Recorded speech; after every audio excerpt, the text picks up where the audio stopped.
राजस्थान सरकार ने बजट पेश कर दिया है। अब सभी के मन में एक ही सवाल उठ रहा है कि 150 यूनिट का फायदा किसको मिलेगा।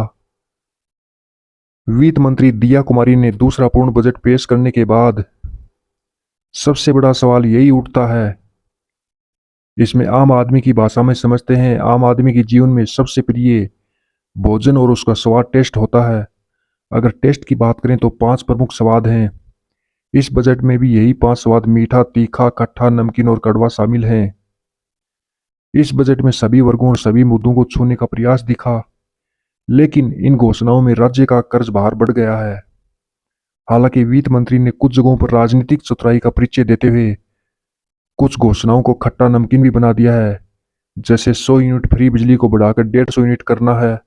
हालांकि बढ़ी हुई 50 यूनिट का फायदा सीधे तौर पर आम आदमी को नहीं मिलेगा। यह फायदा सोलर यूनिट लगाने पर ही मिलेगा।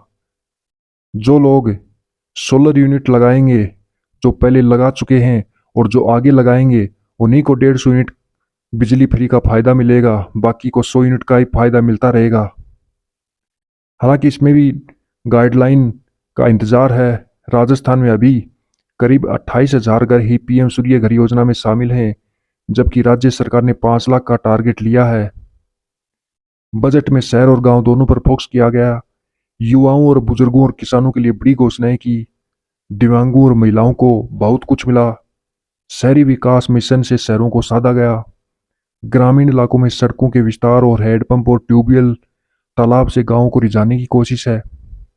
बजट में ट्रक ड्राइवर से लेकर दर्जी और गिग वर्कर तक के लिए योजनाएं हैं। 70 साल से ज्यादा की उम्र के लोगों को घर बैठे दवा देने की घोषणा की गई है। सरकार का आगामी निकाय और पंचायत राज संस्थाओं के चुनाव पर फोकस है।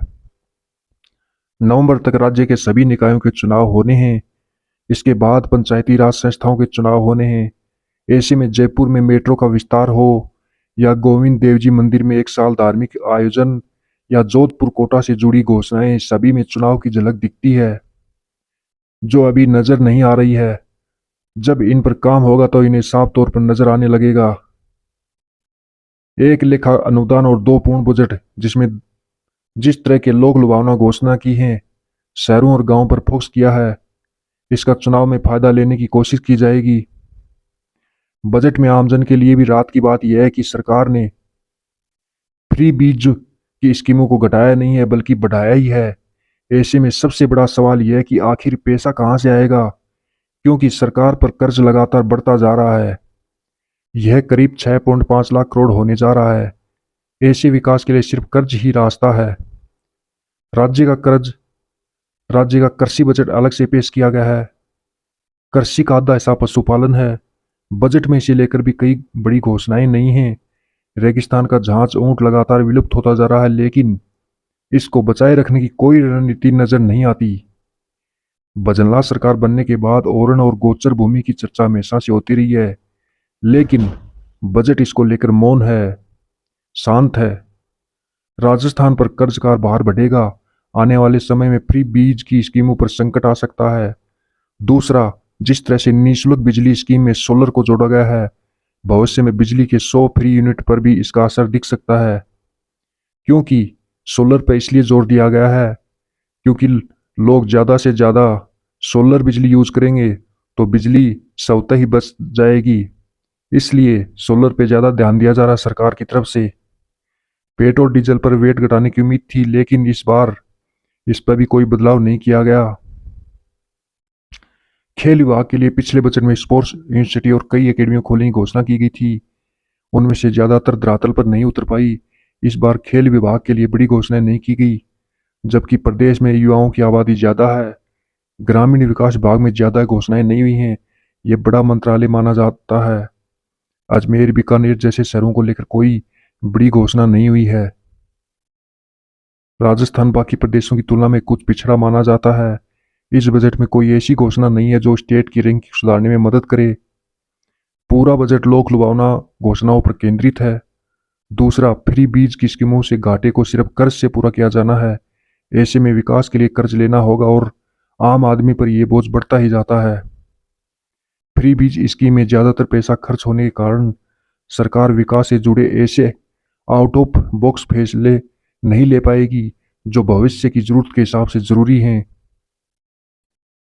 सीधी बात, पत्नी के साथ संयुक्त नाम से खरीदी गई 50 लाख तक की संपत्ति पर स्टाम्प ड्यूटी में आधा प्रतिशत की छूट दी जाएगी। सोलर पैनल लगाने वालों को 150 यूनिट बिजली फ्री मिलेगी।